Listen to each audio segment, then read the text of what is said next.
Welcome, welcome, welcome, ladies and gentlemen, back to the LPL. This is our English broadcast brought to you by Gosu Gamers and Games in Asia. I am PiraTechnics, joined on the casting desk by, once again, is Froskurinn. And Frosk, we have some close standings middle of the season, don't we? Yeah, it's currently OMG with kind of a hefty, godlike lead. I believe they have 14 points in the standing, and then right behind them, a three-way tie between StarHorn Royal Club, World Elite, and Edward Gaming. Yep, it is really, really close. Even behind that, LGD only 1 point behind that second place tie, and then Invictus Gaming sitting a little lonely in sixth place, but they're still ahead of Young Glory and World Elite Academy, who only have 2 and 1 points respectively. But this matchup, a lot closer than it appears. It will be StarHorn Royal Club taking on Invictus Gaming, and this is a couple of things. First of all, the chance for StarHorn to move themselves up a bit in the standings, but also a chance for Invictus Gaming to be maybe a little more vindicated. Their record not really indicative, or rather their standings not really indicative of their record. Yeah, and you're absolutely right there. The funny thing about StarHorn Royal Club and Invictus Gaming is they actually have very similar, if not the exact same record. They've beaten the same teams and they lost to the same teams. The difference is that IG has yet to face last place team World Elite Academy. So assuming that they beat World Elite Academy and 2-0 them, that's a hefty 3 points in their column there that pretty much bumps them up the standings quite a bit. And this is still a pretty early stage of the LPL summer, despite the fact that a lot of games have been played because it's been so close.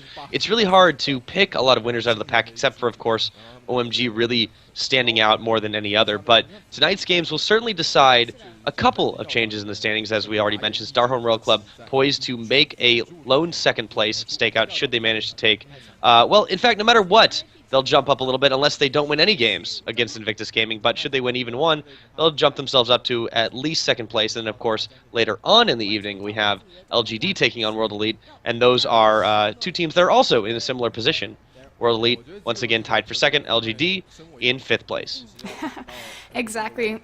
So today's matches are fairly important for the second place standings. It is IG's kind of moment to make it back. Historically, last split they had a bit of an issue in the same boat where they kind of stumbled out of the gate, and then it can't be underestimated that they finished second place in the 2014 spring split. So IG hype. They still have a chance. And very, very unlikely even that they managed to do that too, but it was impressive. When it's clutch, they pull it out. We're about halfway through the season, or excuse me, halfway through the split. So yeah, there's definitely room to play. The standings are starting to branch themselves out, and today one of those important days. Of course, OMG World Elite Academy on the board since they were the last game played. OMG with their victory solidified their lead.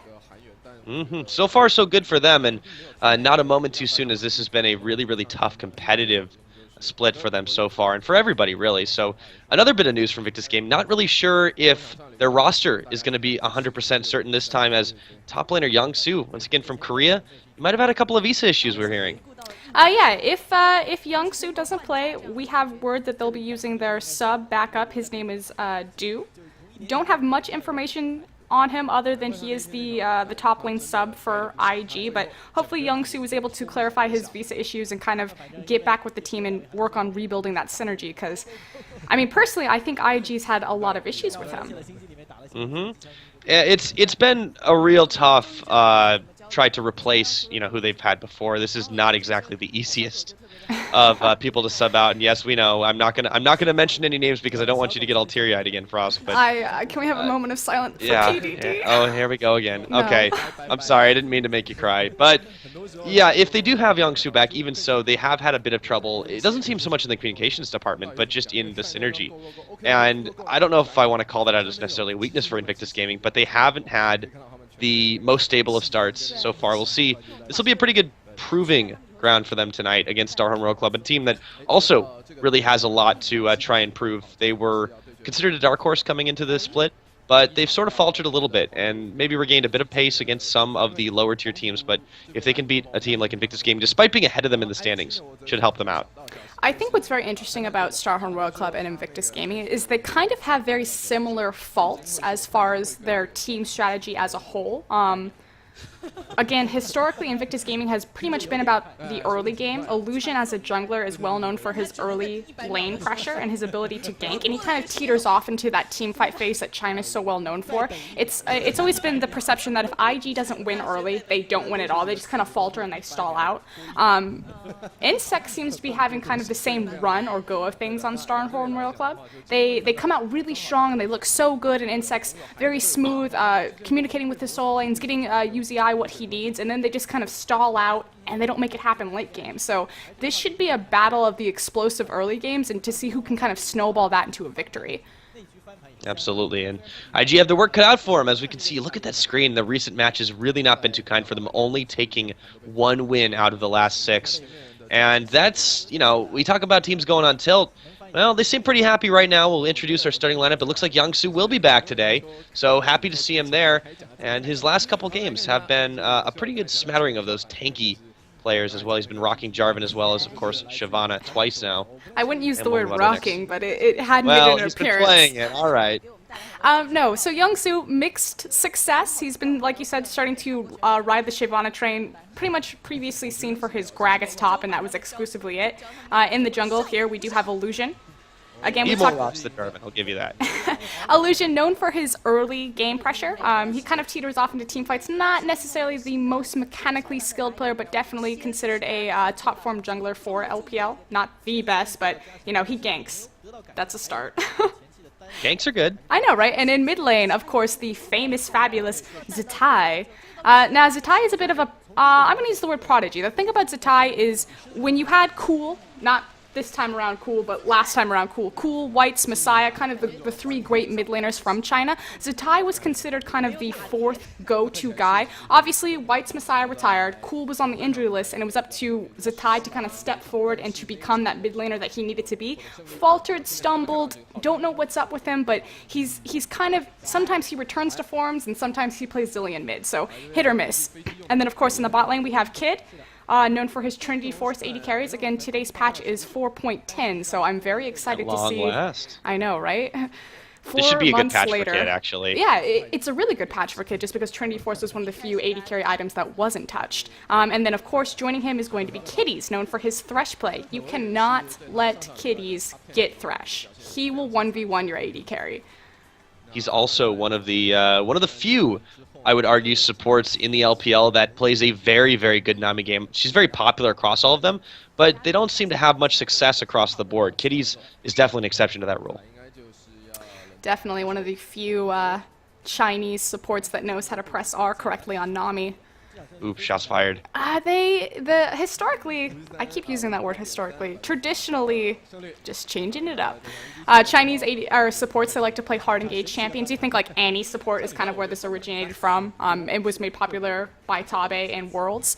They like having that ability to start the fight, to go all in. And Nami, she really doesn't offer that. She's much more about disengage. So it makes sense to me that they would have confusion kind of translating an OG pick into the Chinese meta. But we should start at the bottom here with StarHorn World Cup, which means that this is going to be 0 here.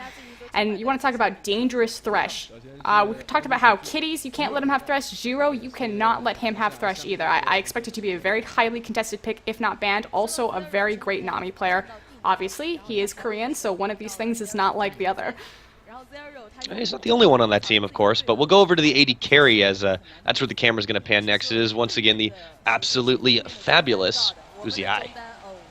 UZI, known for Lucian, Caitlyn, and here's the other thing. 4.10, Caitlyn was considered to get a pretty sizable buff due to now her different build options. UZI is traditionally a Caitlyn player and a very good one, so I'm really curious if he's going to switch it up and kind of go more towards that route, as opposed to the Lucian Twitch now. In the mid lane is going to be, excuse me, Corn. And that's really all you have to say. It's Corn. I had to get a drink of water. I like swallowed a peanut incorrectly or something. Yeah, he's actually one of those. I know you prioritize farm quite a lot in LPL, but he is exceptionally good at it as well. He also plays a pretty good variety of champions, utility mages, but also a lot of assassins. He also will belong to favorites of his, not really showing up in the most recent. But expect him to maybe make use of that if they let him get his hands on it. And of course, in the jungle is going to be the famous Insect. We talk about hit and miss success. I feel like Insect either comes out super hot and heavy, or he just completely teeters off. Rengar, Kha'Zix, Lee Sin kind of been his go-to champions. Haven't seen much of the Jarvan front that other junglers have been running, so very much about that hyper-aggressive, I'm going to carry throughout the jungle, which is nice for someone like Uzi. Uzi has publicly stated, you know, it's nice to not be the only person on my team that can carry. The fact that StarHorn Royal Club has different threats like Insect, like Corn, like even Zero on cases. And then, of course, in the top lane, sorry, another peanut. You might want to wash it down with some cola. There we go. In the top lane. And we've seen he's been liking that Jax quite a lot. He's extremely good, or he's extremely proficient at the champion if he's allowed to get it. Has played top lane Gragas a couple times. He also favors a very tanky Shyvana build. And I can't help but thinking that this name is such an appropriate one for this team. StarHorn World Club, they're a team full of stars, and they seem to be very, very much like royalty. Everyone looks very much up to them. They have a lot of playmaking players, a lot of people that are popular and considered to have a high impact, but sometimes they're not always up to that standard. Let's see if they are up to it tonight. I think they are a little bit more favored than their opponents going into this match. Name of the game today is going to be consistency, and that is the #1 killer of both of these teams. You talk about stars, which you're absolutely right. There's a lot of stars across both these teams. We talked about how Zatai was a prodigy. He needed to step up. Uzi obviously recognized internationally on his ability to play AD carry, and of course now with Insect joining the ranks, with Korn, with Cola, they have the threats across the team to be a very scary team. But in picks and bans, IG on the blue side, StarHorn Royal Club on the red side. No surprise, Lee Sin is going to be taken off the board. I expect to see, Jarvan, wasn't expecting that. I expect to see Thresh contested, Yasuo and LeBlanc. Actually, LeBlanc 4.10 suffering some changes, definitely Yasuo. But I think LeBlanc might squeak through, obviously her Q being changed this time around. It's a nice target, too. Jarvan is, again, a champion that both Youngsu and Illusion have played recently, but Illusion clearly more favoring that one. Jax makes sense. Again, Cola, very proficient Jax player, and he's almost perma-bannable anyways. Kassadin taken away now, and the last bans are locked in as well. So Thresh still on the board, Nami is still on the board. Youngsu is going to go ahead and insta-lock his Gragas top, kind of reverting back to what he found success on initially. Again, we talked about the Yasuo pick being hovered over for Korn there. The nice thing about they're gonna take this one. Yeah, probably. The nice thing about Zatai is literally this guy's champion pool. I swear he just has a random button on his desk, and when he's in champions, he's like, hey guys, you mind if I play Zillion mid? Okay, locks it in. Of course, we talked about the Thresh pick, so Zero gonna take that one. Huge hit to Kitties. Yeah, this is bad for IG right now, that Zero and Korn both getting champions that they extremely, extremely favor. And, well, what are they going to lock in to answer for it? I mean, this is a really tough call. For once, I actually think that the Kassadin ban was justifiable. Again, Zatai, known for his champion pool. I know that he can play Kassadin, so usually I comment on how the Chinese picks ban phase is relatively weak, and oh my god, it's a Skarner. Whoa. Okay, we get to see Skarner on 410. I like this. Illusion, the bold step. Immediately switches that up into the Skarner. So 4.10 changes to Skarner. The most notable one is kind of his pseudo-Braum passive, Crystalline Stinger. Every third hit, Skarner procs. He gets a, 0.5, 0.7, and 1 second stun. Yeah, but he's the only one that can activate it too, so you can't stack it up like Braum. Exactly. And there's the Uzi looking at Caitlyn. This is going to be good. Rengar as well for Insect. I mean, everybody... Oh, they might switch it over to Elise, but everybody on StarHorn is getting their preferred picks. There's nothing that Invictus Gaming is doing to stop this, and I worry for them in the later stages of this champ selection. They could have taken Caitlyn away, but clearly, Kid favoring the Lucian pick. Well, we talked about how Kid is more of an AD caster. You think about his Ezreal, his Corki, Lucian as well. So it's much more his playstyle to go towards these champions, whereas Uzi is known for his mechanical godliness at those right-click AD carries. So Caitlyn makes sense here, and the fact that I don't know if Caitlyn's necessarily in Kid's repertoire. Yeah, that might be part of the issue as well, and they're doing some very, very strange picks. Once again, we're going to have maybe a Zillion mid. Is this getting locked in right now? It is! Okay. So this is going to be a very, very odd game from Invictus Gaming. Controversial picks all around, I'd say. You can't see my face right now, but there is definitely a face being made that is going to be Zilean being taken into the mid lane by Zatai again. He showed some success on it, and by success I mean he did well. IG did not do well that game, however. And it looks like it's going to be a Shyvana hover for Cola as far as the last pick. And again, this is everybody on StarHorn getting a pick that they want. They lock it in. And for those of you that are unfamiliar with the Chinese icons for characters, know that it's not Frieza. It is actually Shyvana. It's not even her final form. Not even her final form. You have to wait till 6 for that. But this is the perfect pick ban phase for StarHorn World Club. They have literally gotten, if not the favorite pick, the only thing they lost is Lee Sin. Yeah, and that they didn't even give that up to Illusion. I'm a little worried right now for Invictus Gaming. Yeah, I would definitely be worried. We talk about the weakness of the Chinese pick ban phase, and like you said, literally StarHorn Royal Club got pretty much first tier, second tier picks across the board, mostly first tier picks. We talk about the Yasuo for Korn, the fact that Uzi is traditionally a Caitlyn player. Caitlyn 4.10 just got a huge buff going her way, so I mean, he hasn't. We haven't seen it in the professional scene for a while from him, but if everyone can think back to Worlds, that was pretty much the defining moment that Uzi put his stamp on history there. Indeed, and he'll have a chance to put another stamp on history tonight if they do shake out this 2-0. It'll end up really projecting them forward in the standings above their competition. It won't allow them to take first place, but StarHorn, if they can 2-0 here, or even just 1-1 it would definitely help them out further down the standings, and it would kind of prove to the rest of the LPL that they're a team that nobody should really take lightly. Invictus Gaming, on the other hand, they might be down in 6. The record does not really show why they're that far down, because they do have a very, very similar record against all the teams that they've played so far as StarHorn. But nonetheless, they still have a lot to prove, and we'll see what they do when we get onto the Rift. One commercial coming up, and then we'll be there. 带来健康，柚子带来美丽，健康美丽喝啥哟？天窝蜂蜜柚子茶。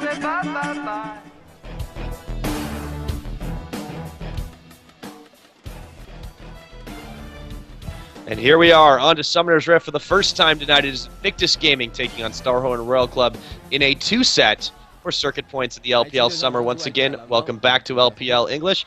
I am PiraTechnics, joined by Froskurinn. We're getting this game started. And of course, it's going to be IG on your blue side, StarHorn Royal Club on the purple side this time around. So it is a best of 2, so not a best of 3, a 1-1 split. It's 4 circuit points if you're new to LPL. 2-0 sweep gets you 3 points. If you split 1-1, it's 1 point each. And if you go 0-2, that is 0 points in the standings.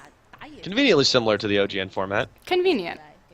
Here we go. So everyone doing the line of scrimmage startup. This is pretty typical to see in the beginning of a set, just because everyone wants to feel each other out. You see a lot more exciting action in the second game, typically. And we'll see if they decide to shake it up. But so far, nothing to indicate any shenanigans, no lane swaps, nothing like that. But we do know Illusion likes to gank early, gank often. Will he make his move before even 2 minutes are out? He's getting himself a ward. All right, good Skarner. So I feel like the name of the game is going to be Skarner versus Elise. And it's kind of funny because Insec hasn't really played Elise. We've seen him on the Rengar, the Kha'Zix, Uzi getting a lent frisky with kitties, and actually looks like it's going to be a 2v2 in the bottom as well. Rengar, Kha'Zix, Lee Sin. Uh-oh. Kitties, he went a little too deep on that one. That's a lot of power of a level 1 Caitlyn. It's actually going to force the back, so no contest for this blue buff now. I know they weren't really seriously going for it, but it completely eliminates the option. A lot of pressure off of StarHorn. It's also going to stall the Skarner Illusion leash, which, again, I feel like the focus of the early game is definitely going to be the Skarner jungle versus Elise jungle. So Skarner's clear got a bit of a buff, still not quite the fastest, but, you know, he wiggles pretty decently around the map, has early ganks due to his new passive. I'm just really curious how Illusion's going to utilize this pick. This is the first time that we're seeing it in LPL. We didn't really see it much in the competitive scene internationally either. And it is kind of surprising to see it come out off the bat like that, but perhaps, you know, Illusion knows something we don't. So far, it's going to start out everyone just feeling each other out, trying to get the poke down as much as they can, but this bot lane for Invictus Gaming is going to be very much at risk of being poked out. They have a very deadly combo on the side of StarHorn. Meanwhile, up in the top, Youngsu and Cola are going to trade out just a little bit. Gragas does have a decent bit of poke at that early level compared to Cola, and he's actually done a pretty good job of trying to harass when the farm comes down. Meanwhile, in the mid lane, Korn and Zatai are going to continue to trade, but it's very dangerous for Zilean to be getting in the face of that Samurai right now. Zatai has to be very careful right now. Yasuo nerfs have not gone through on the 4.10 patch, so he's able to stack up. I believe on the 4.11 they cut his stacks to 50%, so he doesn't have as much lane pressure dominance. That has not happened yet. The one advantage that he does have is he's a targetable ability mage, so it's not like Yasuo gets to utilize his dashes to dodge, Ziggs bombs or something like that. He can just put that bomb directly on you. Downside, very mana dependent. And whoa, Kitty's actually going to get caught by Zero. Look at how much harass is going down on this bot lane. Kid and Kitties cannot get up there to farm. Kid is being held right now to 5 CS compared to Uziai's 17. I know Caitlyn wins lane, but that seems a tad excessive. Well, the bigger issue is that by keeping the wave pushed, and Kitties really has nothing to... Ooh, but hold on, Insect looking for the gank. He's going up there. Youngster going to be able to dash away. He actually flashes to avoid the cocoon. Meanwhile, it's going to get answered in the bot lane as Illusion going in. They're trying to stall out Kid and Kitties. They're going forward. That's the indicator. Uzi realizes Illusion is right there. The Caitlyn net back. Illusion's still on the chase. They're only going to be able to poke him down to about a quarter of his health. He will have to flash away, however, and Zero is going to get a catch onto Kitties. They're still poking it out left and right. Don't know if they want to go for it. The Ignite's going down. Kitties is going to flash, and it's going to be a none for none, but a lot of summoners burned in this bot lane. That was one auto attack from Bad News Bears for Uzi right there. Illusion just could not get it off, was doing most of the damage with his Qs and trying to proc that red buff. And Insect looking for the reach around. He's not done yet, but that was an interesting adjective to use. Well, in the mid lane, Zatai and Korn going to trade a little bit of poke. Realizing, though, he was standing on a ward, Insect going to back away from that one wisely. In the meanwhile, this is still a very dangerous game for Invictus, especially in this bot lane. There is an ever-present threat of being poked down to, well, Zero, and you could always get caught by Zero. Kid trying to get up in his face and dish the damage out, prevent Kate from farming, but it is so difficult to do this against a Caitlyn, especially one being manned by Uzi, and it's going to be all on Insect to put a little bit of pressure in the other lanes, but he doesn't really have to in this bot. Definitely, and I was going to talk about the matchup a little bit because I feel like it's been a while since we've seen Caitlyn versus Lucian. Now, the reason Lucian Nami works very well is because Nami puts her E on Lucian. He's one of the few AD carries that can get off all 3 ticks like we see him have it now. Typically, when that E goes down, he'll quickly burn an ability. Ooh, but Insect now looking for a gank. Yeah, they see him coming about a mile away. He's going to flash for it. Anyway, Zero as well. They completely whiff their skill shots. Kitties, though, still being bursted down. And he's still alive, but the Peacemaker gets him. It's going to be first blood. 5.5 minutes going over to Uzi. Well placed, even if they missed the rest of them. Completely burned the flash with the skill shots, but they landed the flay. So good job on Zero right there, and also a fantastic lantern to get Uzi involved in the back half of that. But you talked about how the pressure didn't really need to be there, but the kill went over there anyway. So a lane already winning in that bottom. Uzi, the guy that you do not want to have an easy lane because he's just going to spiral further out of control, is on a very big comfort pick and just picked up first blood. Yeah, right now, again, pressure on for IG as they have to really help out, well, especially for Illusion, as he has to help out a number of lanes. Top lane right now, Youngsu being pushed back against Kola. That's not something that you expect to happen on a Gragas. It's not something you really want to happen. And mid lane, doing pretty well. You have to give Zatai some credit. He has definitely performed well on the Zillion pick, but the rest of the lanes are not doing so hot. Kid and Kitties really just didn't pick well for this matchup, and I don't think they expected Insect to come, even less than I did, it seems. So with this Zillion pick, what Zatai likes to do is he likes to roam with it. Obviously, the blue buff, the second tier blue buff, is needed for this because he is a mana-dependent champion. So I expect that the next blue buff will go over to Zatai, and he'll push his wave out with a, like a 2-bomb rotation, and then quickly either run top or run bottom. Yeah, that might work out for him. It's really dependent on how fast he's able to push his lane in when Korn is gone. I think he has a really good amount of roam potential, but this is a team that is extremely hyper-aware of the map. StarHorn is going to see him coming pretty quickly. The wards have actually been pretty solid this game, too. You look at the way the river is being warded up right now, minimal, but they have been putting him in pretty key places to prevent ganks. Speaking of wards, Illusion actually grabbing a deep ward on the red buff, so perhaps looking for a contest on Insect's second tier red. So far, the gold remaining relatively even despite the farming, and actually Kid has been able to catch up, but now Korn trying to duel it out with Zatai, but he finds Illusion, he gets a pull-off. That was excellently done with the burn. Zatai will pick it up on the Ignite tick. but nicely placed in Pale allows them to equalize. Definitely nice patience for Illusion, showing his strength about recognizing where he needs to be in his lanes, finding the correct pressure right there. Is definitely going to alleviate the mid lane for Zatai. Hopefully we can start to see that roam and he can get involved, particularly in that bot lane, because as we come on to the 7-8 minute mark, it's time to look for Dragon. I mean, this is kind of one of the later Dragons. We've seen StarHorn Royal Club take it as early as, I think, 3 minutes and 24 seconds in the split so far. Too. It's been extremely early across the LPL this season, and especially considering now it's worth more gold, extremely useful to pick that up. And now, looks like a good number of Invictus Gaming members, well, they're going to hang out and do sort of a late leash, but they're looking to maybe push this on the bot side. If they can force Zero and Uzi out of lane, this could be their Dragon, but instead they're going to back away. Actually, really curious why they would go. I thought Kid was going to get hooked there. I was wrong. Assist that leash right there just because they had the ward, so they knew where Insect was. They knew it wasn't going to be a contestation. And they had vision on Uzi and Zero. Huh. Yeah, a little bit odd, actually. So I think it was maybe just a drive-by for a sustain from Nami. Yeah, now it actually looks like StarHorn is posturing in general for this Dragon, and they might just look to rush it down. They're pinging out. They realize that Kitties is there in the spot, and here we go. Dragon's being pushed right now, and only Zatai is responding to this. There's no way he can get this steal off on his own. Dragon's going to go down for free. Great call from StarHorn Royal Club. Obviously, Illusion not able to participate because he had just rotated to pass off the blue buff. Korn saw Zatai leave the lane, knew what was happening, called for the Dragon, and unfortunately Zatai, only one trying to respond to that. So just a good read. You talk about hyper-awareness of the map. StarHorn Royal Club definitely showed it right there. And for once, on the same page. We talk about the communication issues, whether it's a language barrier, whether it's a synergy thing. StarHorn Royal Club is either on all 4 cylinders or they just completely fall apart. But again, early game teams so far making the correct early game decisions. We'll see if they can continue to snowball this ahead for a victory.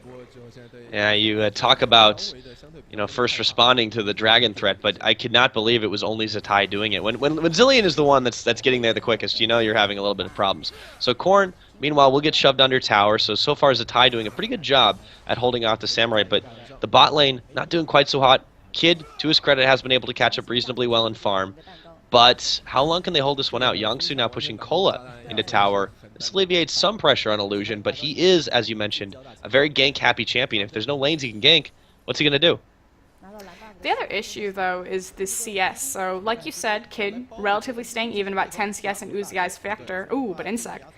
Insect coming around the side. He's going to get a lockup, and Zatai didn't see that one coming. Korn's in there all of a sudden out of nowhere, and Zatai will ult himself, but they'll look to finish this one off anyways. Insect's still there, burns his flash almost immediately, and now Illusion comes to the rescue, so Zatai gets saved. Well done, and no counter gank, but counter pressure by the jungler from Invictus Gaming. And really, it's a counter pick against Yasuo. So Zatai's thinking here is, yes, it's an all-in burst assassin. If I literally bring someone who has a built-in GA on themselves, there's no way that he can all-in me.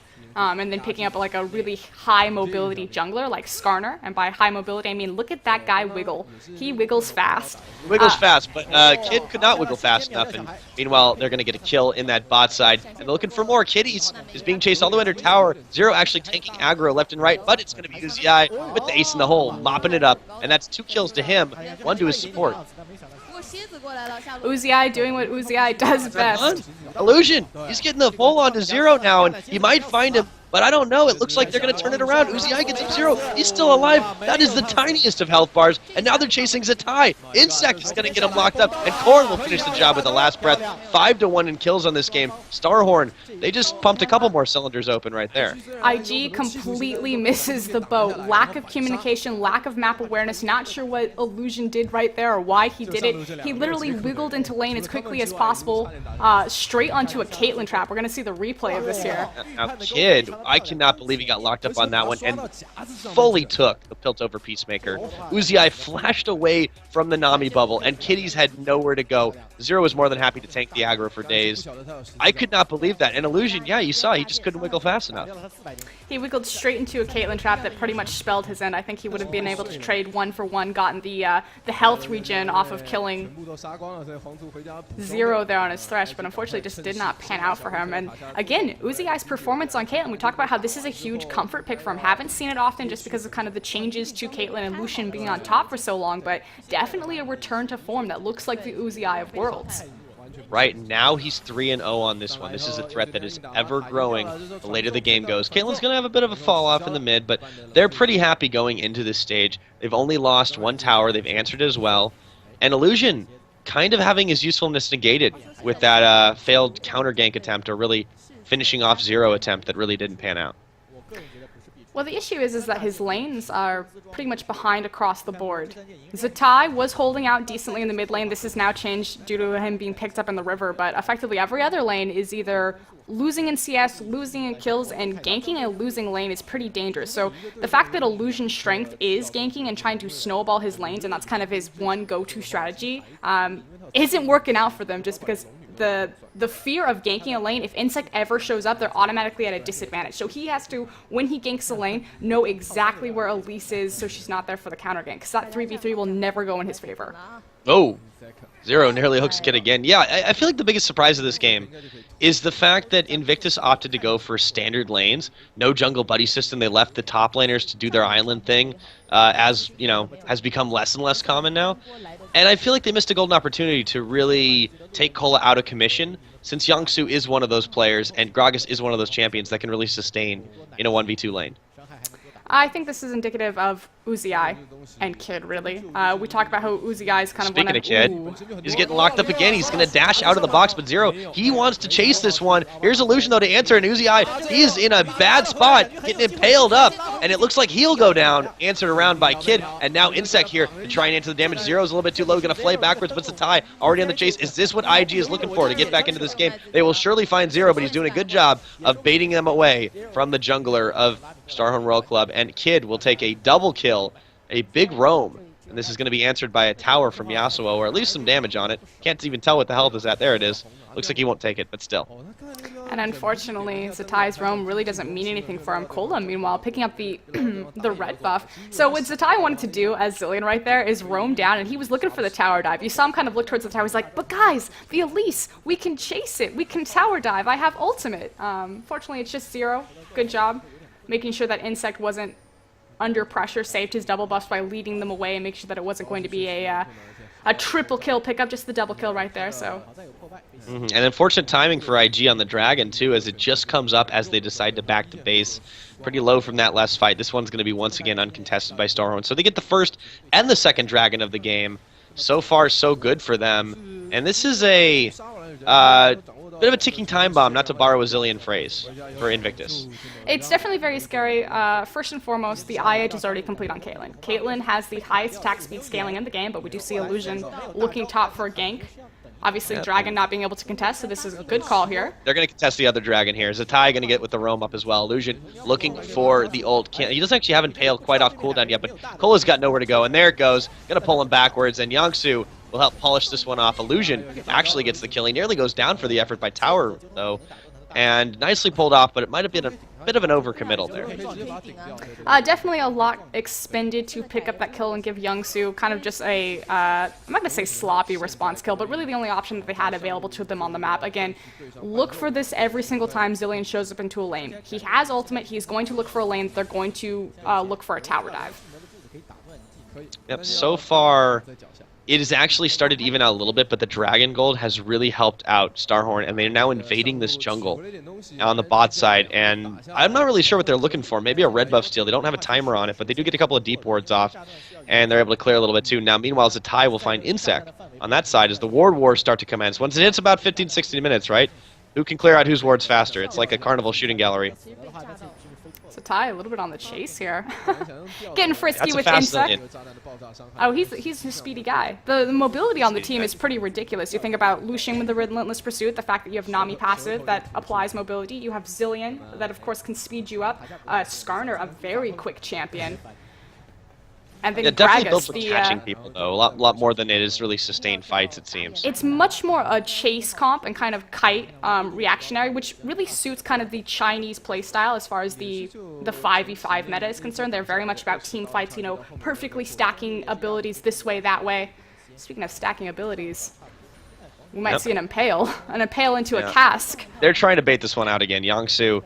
But Cola is a little bit too clever for that. He said, wait a minute, the last time you got a aggro on me, I got dove under tower, so I think he'll back away. And now Zatai up on this one. They really want this tower, though. Looks like they might go for that. I think they're going to sacrifice their mid tower for it, though. Yeah, it looks like Corrin is eyeballing that one, and Insec is as well. Although he's heading up a little bit higher. No, they're not going for it. They really just wanted the kills. Cola's going to be able to back. And I can't believe Invictus didn't take the chance to push on that tower. Uh-oh, Zatai's getting caught out, and Corrin is going to get the knock-up and the lock-up. Zatai, he gets his ult off just in time, but they'll be there to try and answer back. He's going to get his ult off, or his flash off, excuse me. But they're going to answer for this with the tower. Oh, maybe not. There's Illusion. Skarner, I choose you. The warding from StarHorn Royal Club, look at that. They have completely the river warded up. They have that gap on the side of the brush right there to catch Zatai. Might actually be a dive, though. Zero's on the back half. Yeah, no need to when you can clear the towers, though. Bringing in the cavalry with Uzi able to poke those down with ease.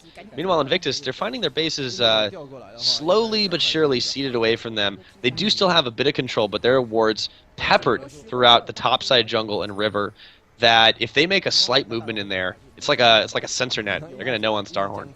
And StarHorn making the correct decision right now, saying, you know, we have all the first tier towers, we took bottom, we took mid, now it's time to rotate our duo lane, make sure that Uzi gets the most farm and experience available to him, at least for free, and look at this top tier tower now. Yep, Illusion and Kid will try to defend against this wave. Kitty's there as well. They seem to be committing quite a lot to these rotations, but not the full team. It's reactionary rotations, yeah, really, very from reactionary. IG. StarHorn Royal Club is completely depicting the pace and style of this game right now, and not necessarily what you want. They have Corrin on Yasuo, so they have a late-game pressure. We talked about how Caitlyn has the highest attack speed scaling of any of the 80 carries in the game. Now that Ayage is a more viable build path on 4.10, she's a very big threat, as opposed to Lucian. And Kid, I wanted to talk a little bit about his Lucian build. Obviously, when facing... I'm not going to call... Ooh. Is Insec Nope, go for Insec. this? Yeah, I thought No, Insec was okay. going to do something cheeky I was like, there, this but is about to look really violent. No, Lucian.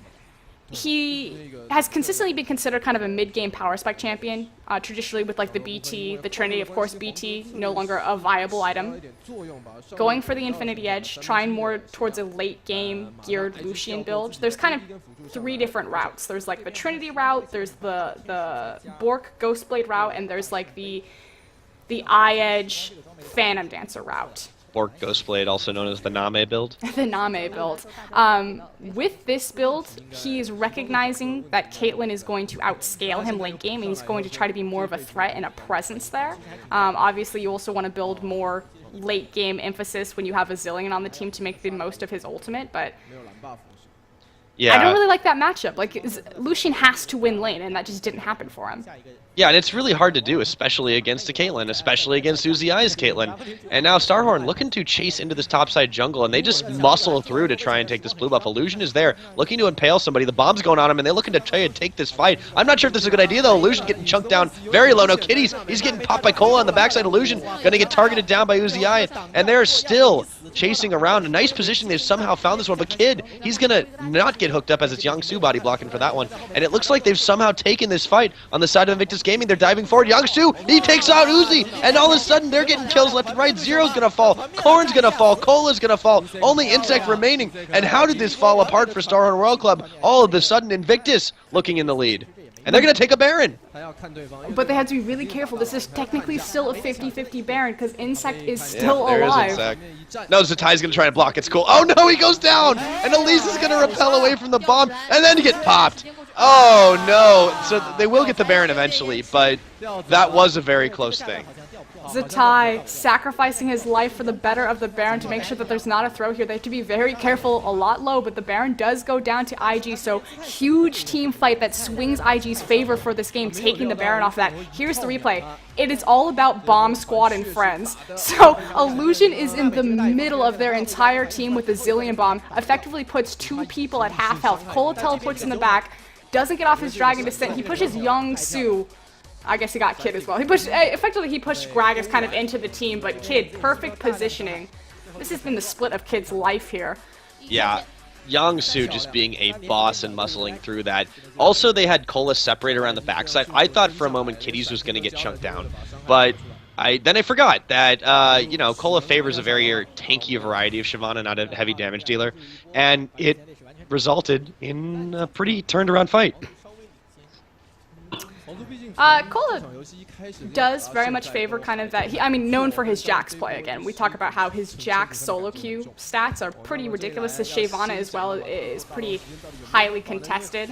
He is a Bork Shyvana, so not necessarily the most tanky member on his team, which is why he lost a lot of damage kind of running through the back half of IG before, you know, eventually turning into his final form. IG picking up some free towers, do have the Baron, so in the driver's seat right now, but StarHorn Royal Club, I believe all 3 dragons to their name, still have the gold lead, a slight 1k in their advantage. Obviously a lot of that was on the last team fight and this Baron, but consistency, showing up late game, making sure that they can transition their power from early game into late game. Their rotations look so clean, and it was just one bad fight for them that really turned the game, but we'll see if IG is able to do anything with this Baron. Obviously, gives them a little bit of pause, time to take a breath, regroup themselves, but they need to get down these first-tier towers.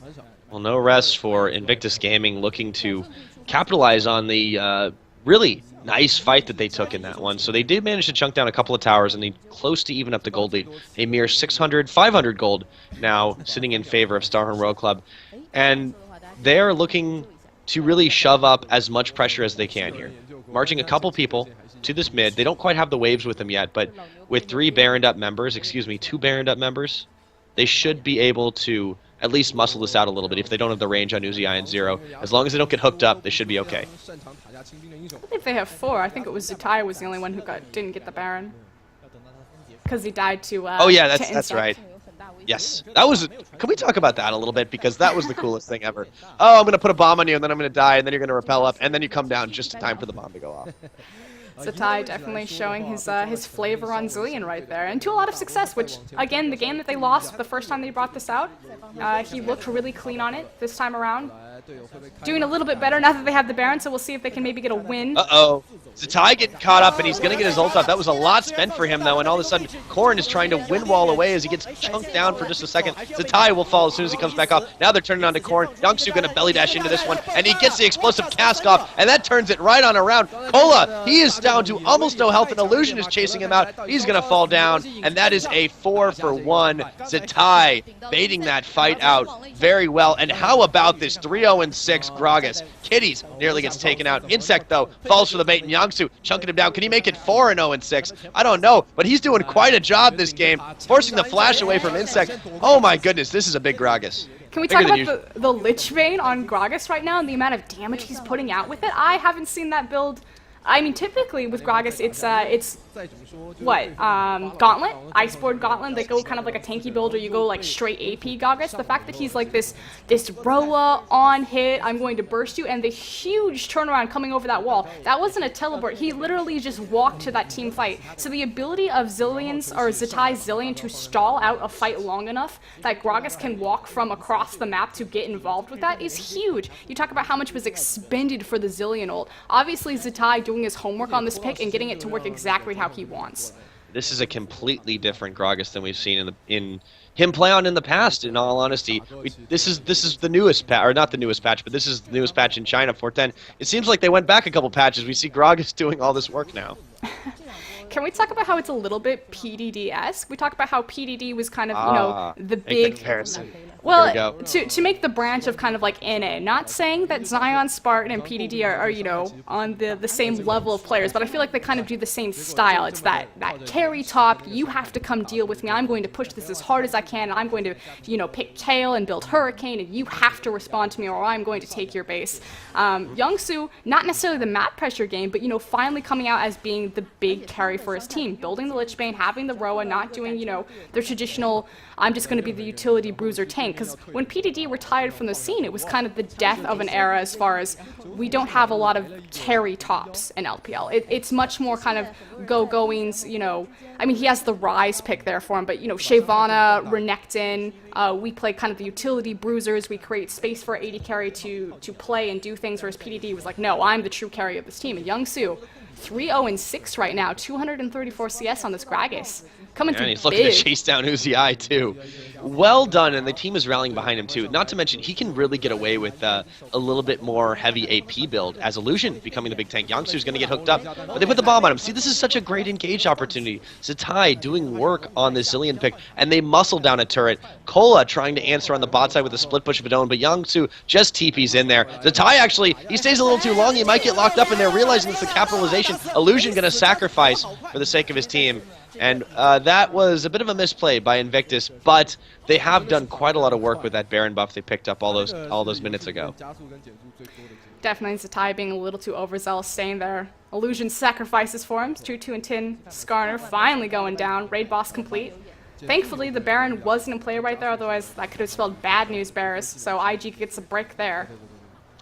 Yeah, I mean, a bit of a misstep, but they do really retain this lead, and for some reason StarHorn had such a fantastic early game. They had amazing lanes, they had a lot of good counter roams and counter ganks from Insect, but they could not capitalize in those mid to later game team fights, and it was all Yangsu and Zatai, and really the team's positioning that's helped in this. So if they take this Dragon, it will be their fourth and the fourth of the game, maintaining Dragon control, but 13 seconds till the Baron's up. That's going to be the next big objective on this map for both teams. And we talked about this before the start of the game, that StarHorn woke up. In fact, for both these teams, it was really kind of the consistency late game.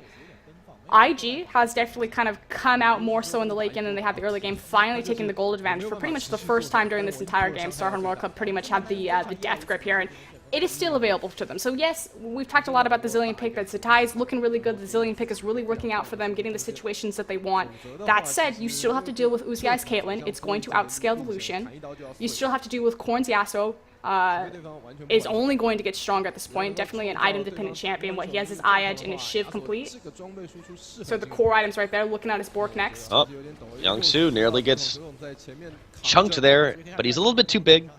Yeah, so at this point, IG is looking stronger to take fights, but StarHorn cleverly realizing that, you know, the Ward Wars are there to clear out the Baron, and they're trying to aggro it, maybe poke out a little bit so they can take a slight advantage in fights. What they really need to do going forward, it seems, is to protect Uzi a little bit better and get off the, you know, Yasuo ult wombo combos with Kola before there's really any chance for IG to answer. And for that, they need just the right angle of engage. They just haven't been getting it. They need to not waste their burst damage on one person, because they need to kind of counteract the Zilean ultimate. So they need this, what is it, last breath, final breath, the Yasuo ultimate. They need it to go down on at least two members. That was a very quick Pokemon just moving to the mid lane right there. Illusion looking for a fight, looking for a catch. The Banshee's Veils on so many members of StarHorn because they do not want to be the one impaled on the end of that sting. Kind of stalling out for this Baron, spacing for it. Yangsu does have to respond to the minion wave bottom, doesn't have teleport available to him, so we'll see if StarHorn World Club recognizes this cooldown. Doesn't look like they're going to try to pressure it. Yeah, right now IG definitely in the driver's seat for this game, as they really have been taking the fights to such a level that StarHorn is afraid to go for it. And this is a problem for them. If they can't find the confidence to really take fights when they need to, they're never going to be able to capitalize on these. This Baron, though, can still go either way. Very true. The legendary Baron throws are possible. Uh-oh, Kid's going to get caught up. He's going to dash away. They didn't follow up on that one. See, even when they have him caught, they were a little bit afraid to go in on that, rightly so, because there were so many members of Invictus Gaming in the brush. But that gave enough time for Yangsu to come back, and he's happy to get hooked on that one. Look at that. He's like, all right, I'll just throw a barrel at you. My favorite part is, if there's ever a catch, if there's a cocoon, if there's a death sentence, there's a catch on any of the members, all Zatai has to do is drop a bomb on that person, and immediately the decision to go in on that is negative. There's a 0% chance that they're going to go in on that. Kitty's taking quite a bit of damage for that Baron, gets half health. Yeah, he's going to have to back away from that one now, but still. You're right. This is an amazing part of the Zilean combo right here. Anybody gets hooked up, suddenly they become an undesirable threat. Now, moving in, realizing the opportunity they have, StarHorn going to clear out a couple of wards as the rest of Invictus Gaming not quite in here, and they actually could try to rush this Baron down, but it's a very dangerous maneuver. I think they're just going to try and reverse the bait. It's being pinged out right now by Invictus, though. We'll see if the teams have learned anything. In the past in LPL, I feel like the Baron throw would have already have gone down. This is a completely different LPL, though, and these are completely different teams now, it seems. Oh, definitely. StarHorn World StarHorn. Club alone, their roster has completely been revamped from last split. Oh, yeah, and Uzi, the only remaining member from the World Squad of last season as well. It's the lot of only things remaining changed. member from Royal Club squad. Yeah, very true. So, StarHorn has this brief moment of map pressure on their side, but they have to react quickly because there are waves pushing against them in the top and in the bot, thanks to Youngsu. Teleport is up. If they want to make a move, they got to start it now. Looks like they're going to start for this Baron, and Invictus doesn't really know this is happening. They're not mobilizing for it. This could be a sneaky, sneaky Baron. It's going to be spotted now by Kitties, but is it too late for them to do anything about it? The teleport's coming in. I think this is going to be it. Looks like they pick it up. Elise is going to smite it away now. In second, the rest of StarHorn World Club on the chase. All of a sudden, Invictus not really sure what to do. The bomb going down on Illusion. They want to take this fight anyways. Cola already down to half health, but so is Illusion. Youngsu, though, getting locked up on the stun. He's going to have to dash out of this one, and it looks like it's abort mission, but Kid going to fire off the culling, and they're going to disengage from this one. Although with the Baron buff, definite win for StarHorn. StarHorn needs to disengage and just take the free Baron. Uh-oh. Oh my goodness. They're both teams on the wrong side of the map right now. They're trying to stall out for the region here and look for another reposition. The nice thing is they have a lot of non-committal CC. Again, we talk about kind of the lock-up, the descent, it's the cocoon. Yeah, and they're still looking for this chase. I think this is going to end bloody at some point. There's really no way for them to escape. Invictus Gaming trying to go around the side. Zero going to separate the pack. And so far, so good. Okay, so they managed to get him out, but this could be a chance for them to rush a tower down. Meanwhile, they have to move fast. There are waves pushing on the top, on the bottom. The bot wave is nearly at the inhibitor turret. And StarHorn World Club still looking for the fight. They're going to be able to back, though. This tower, however, is another story. IG might not be able to get in position to save their inhibitor here. StarHorn World Club can burn this down really quickly between Yasuo and Caitlyn. The one consolation prize is that there are minions there. So, whoa, they do get in position.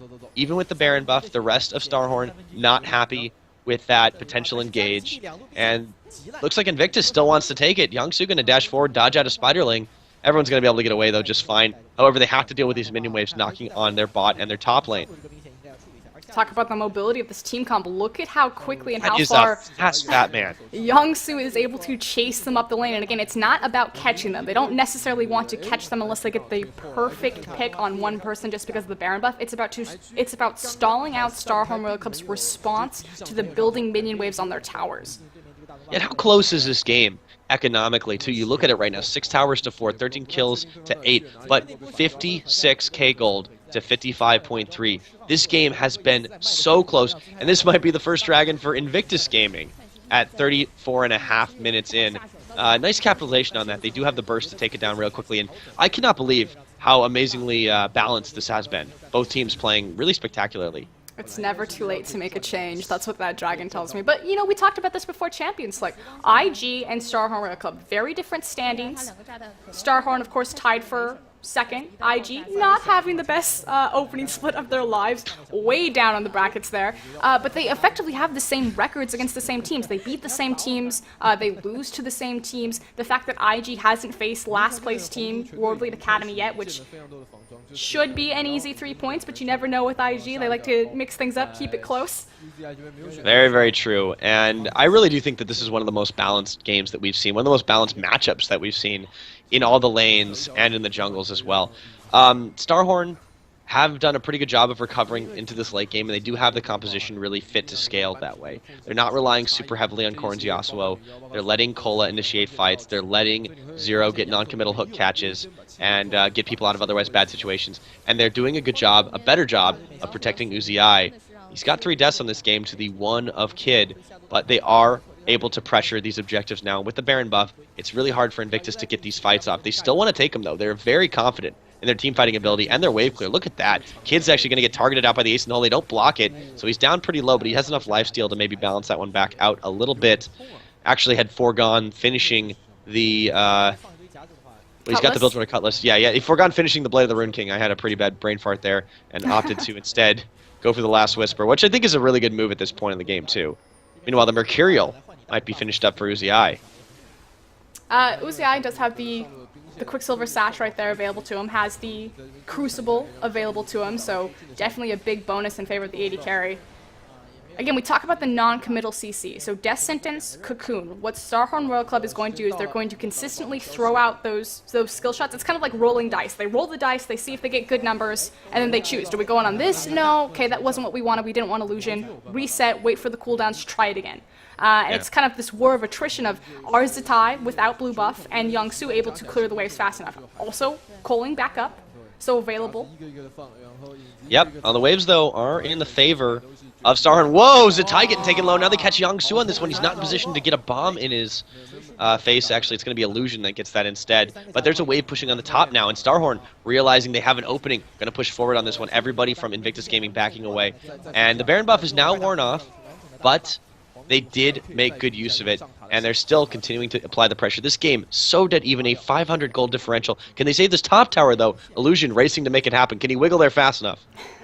StarHorn Royal Club looks very controlled, very patient, and very precise in everything that they're doing right now. Obviously, I mean, utilizing Uziai's ultimate as a poking mechanism to try to get rid of the wave clear on the side of Invictus Gaming, focusing the objectives, knowing that, okay, we do not want to dive a Zillion ultimate and a Skarner ultimate. That's just not in our cards right now. It's about the poke, it's about the war of attrition, it's about playing the map pressure, which historically LPL teams haven't really been known for. They've been known for kind of their crazy team fight comps, which IG is pretty much playing. I'm not going to call it I guess it is kind of like a gimmick. They have this play style going for them of like high mobility, re-engage, disengage, look for the team fights, and StarHorn's much more about, creating map pressure, being slow, focusing objectives, what's important to us. Is it the dives and the kills, or is it the tower? And StarHorn's now still kind of in the gold deficit, but definitely pulling ahead as far as kind of the swing of power in this game. Yeah, so far so good, but Invictus Gaming not getting shut out just yet. They're looking for these picks around the side. They're still confident they can take these fights and apply map pressure, and they're doing a good job of roaming through the jungle and not giving an inch to StarHorn. And just sending someone in with the bomb. They have so much mobility, so much in-your-face engage. Exactly. And look at how open the map is. We talk about how towers are going down so much faster than the meta that they ever have before. Like, this meta is so... The map gets broken open very, very early, and if you have a team composition that is all movement speed, that is all mobility, that is all chase, that is a very far... I mean, look at how quick this Pokemon is. Yeah, it's crazy. Insect had to spam his Cocoon just to keep Illusion from chasing him down. And this is Invictus Gaming saying, we can get in your face and duel you all day. Just the minion wave on bot, screw it, we're fine. We're just going to go in on you. And now it looks like they're going to try to find an engage here. They're going to get the last breath off Cola now in the face of everybody. Korn's in there as well. Zero doing a pretty big, nice hook onto Kid. They've already melted through Kitties, and it looks like that was the fight that StarHorn was looking for. 3 for none. Kid is coming back up, but he'll get bursted back down. Uziai takes the kill credit on this one. Zitai manages to sneak his way out, but this is a bad position for Invictus. Cola teleports down bot, ready to start clearing the waves, and it looks like it could be a couple of inhibitors down now. Zitai, the only defender available for Invictus. We talked about the huge factor that Korn needed to get the Yasuo ultimate off on more than one person, so just Zitai couldn't counter him with his ultimate. Finally happened for him. Fantastic Dragon Descent, fantastic Last Breath. Ooh, Zitai. And they're going to find Zitai too. So Cola Fantastic still taking aggro throughout all of that. That was well done. But yeah, once Korn managed to find an angle that he needed to, it was that combo we were looking for. Insect goes in on that. Cola goes in on it, gets the knock-up, and then Korn comes in, Last Breath, insta-gip 2 members, just totally down. And this is going to be game number 1 in favor of StarHorn. They looked good at the beginning, they stumbled in the mid, they found their footing again, and they take down the Nexus at 40 minutes. GG, well played. I'm really going to give this to Champion Select. We talked about absolutely. how StarHorn World Club effectively got every single pick that they wanted. They weren't contested on anything other than Insect's Lee Sin, and they pretty much out-comped IG. It looked a little bit shaky on kind of that Baron throw, the swing of power, but IG's composition wasn't built to scale that far into late game. They didn't have enough damage threats. So, good job from StarHorn World Club. Yeah, well played to them, but we will be taking a quick break as everybody else is sitting there on those really comfy-looking couches, and we'll go over to a couple commercials. But guys, when we return, game number 2 of StarHorn World Club versus Invictus Gaming. Can Invictus pull it out and 1-1 the series, or will it be StarHorn 2-0ing and going a little farther up in the standings to solely hold on to second place? We'll be back. You're watching the LPL in English. 而且最完美的一波团战，确实刚才在高地下面一波团战对打得很龙女那漂亮。一波直接扑大扑到了3个人，之对后加上亚索的配索大招合非常果断。对，龙女和亚索这2个点的配合，直接让这波团战变得摧枯拉朽。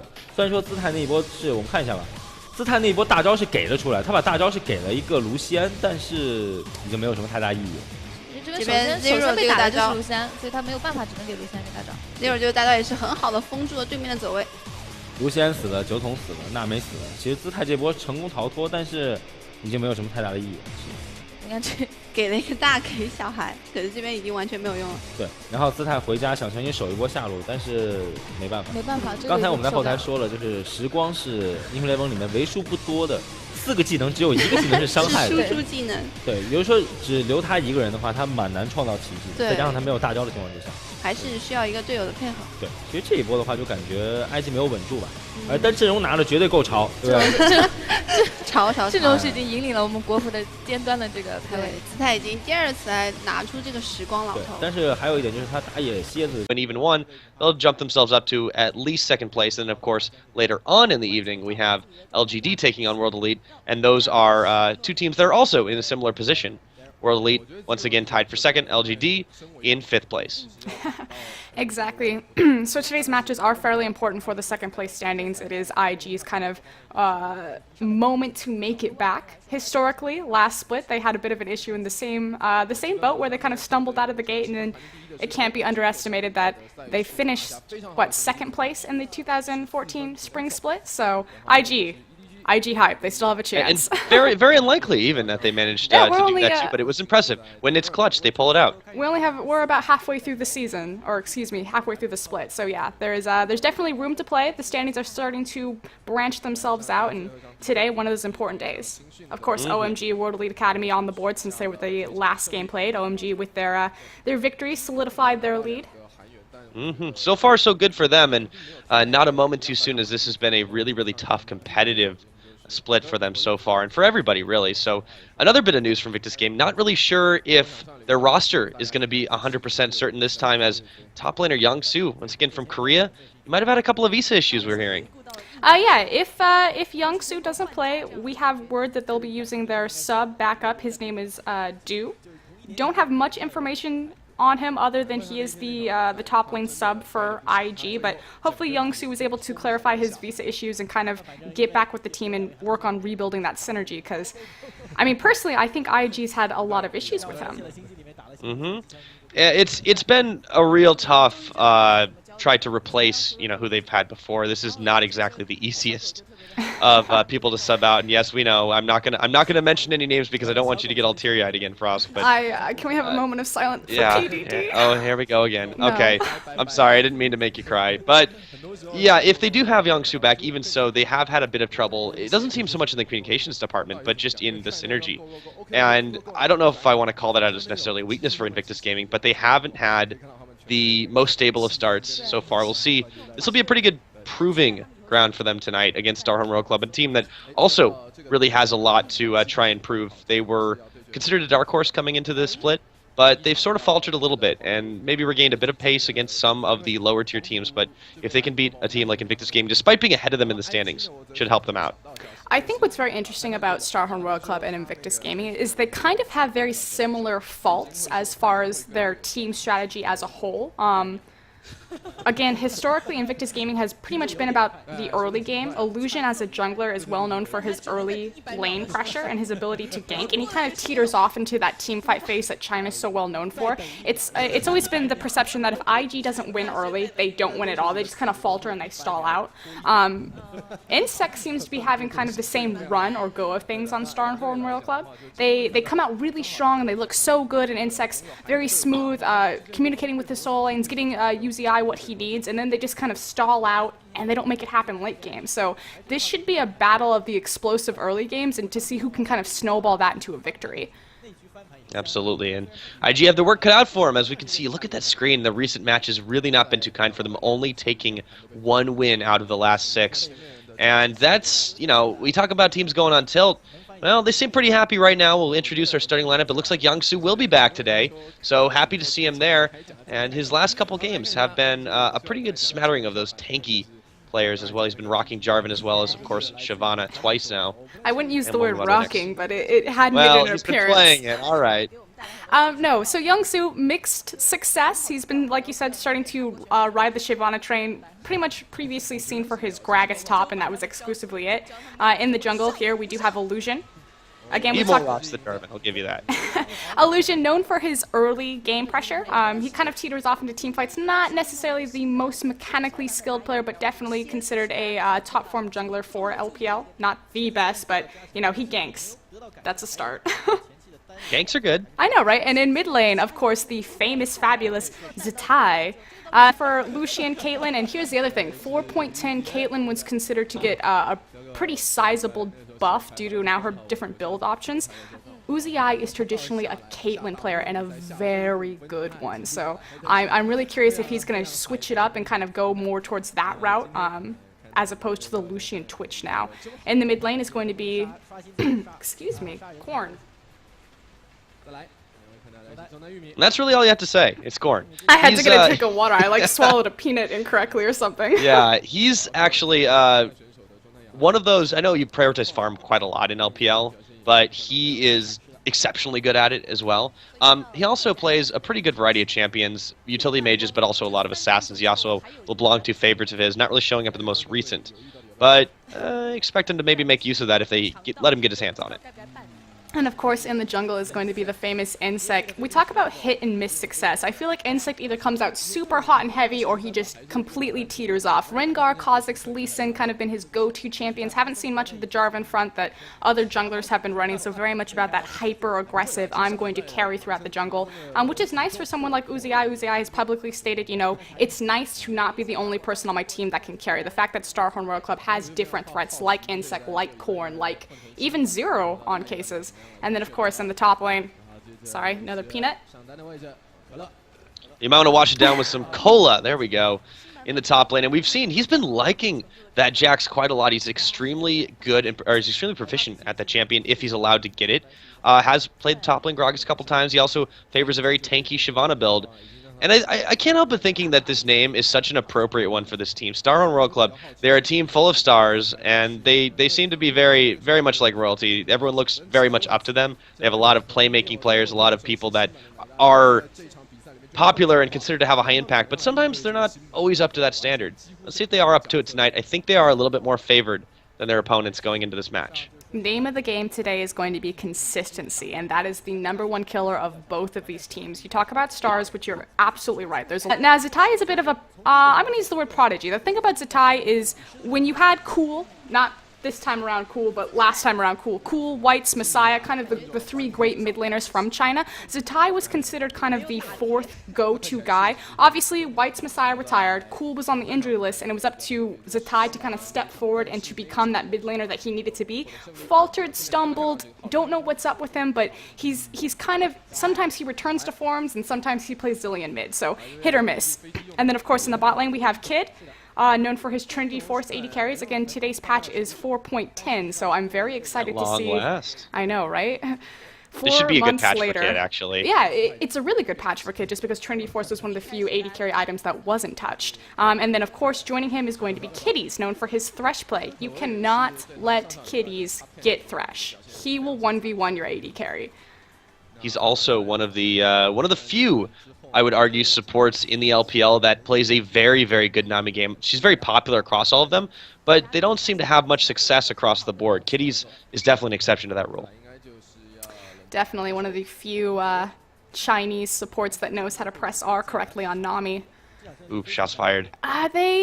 Historically, I keep using that word historically, traditionally, just changing it up. Chinese supports, they like to play hard engaged champions. You think like Annie support is kind of where this originated from. It was made popular by Tabe and Worlds. They like having that ability to start the fight, to go all in. And Nami, she really doesn't offer that. She's much more about disengage. So it makes sense to me that they would have confusion kind of translating an OG pick into the Chinese meta. But we should start at the bottom here with StarHorn World Cup, which means that this is going to be Zero here. And you want to talk about dangerous Thresh. We talked about how Kitties, you can't let him have Thresh. Zero, you cannot let him have Thresh either. I expect it to be a very highly contested pick, if not banned. Also a very great Nami player. Obviously, he is Korean, so one of these things is not like the other. He's not the only one on that team, of course, but we'll go over to the AD carry as that's where the camera's going to pan next. It is, once again, the absolutely fabulous Uzi. Uzi, no.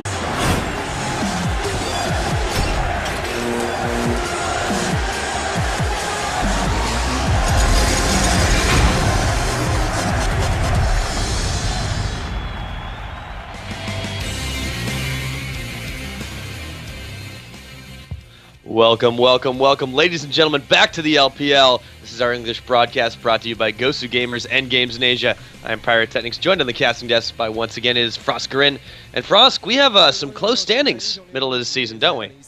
Yeah, it's currently OMG with kind of a hefty, godlike lead. I believe they have 14 points in the standing, and then right behind them, a three-way tie between StarHorn Royal Club, World Elite, and Edward Gaming.